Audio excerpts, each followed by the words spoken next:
আমাদের বেশ কয়েকজন ভাই শহীদ হয়েছেন। বিশেষ করে সিলেটের উদীয়মান সাংবাদিক, যিনি তার অল্প সময়ে সিলেটে অত্যন্ত সততার সাথে নিষ্ঠার সাথে তার সাংবাদিকতা পেশা চালিয়েছিলেন, সেই আমাদের অত্যন্ত প্রিয় ভাই এটিএম তুরাবকে আমরা অত্যন্ত শ্রদ্ধাভরে স্মরণ করছি। আজকের এই মুহূর্তে এই শোক সভায় আমি বিশেষ করে বর্তমান সরকারের যারা উপদেষ্টা পরিষদে রয়েছেন,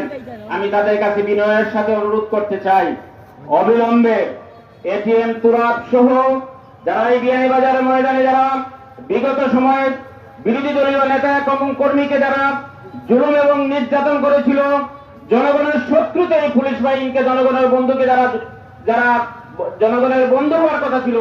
যারা জনগণের শত্রুতে পরিণত হয়েছে, সেই সমস্ত চিহ্নিত পুলিশের অফিসারদেরকে চিহ্নিত করে অবিলম্বে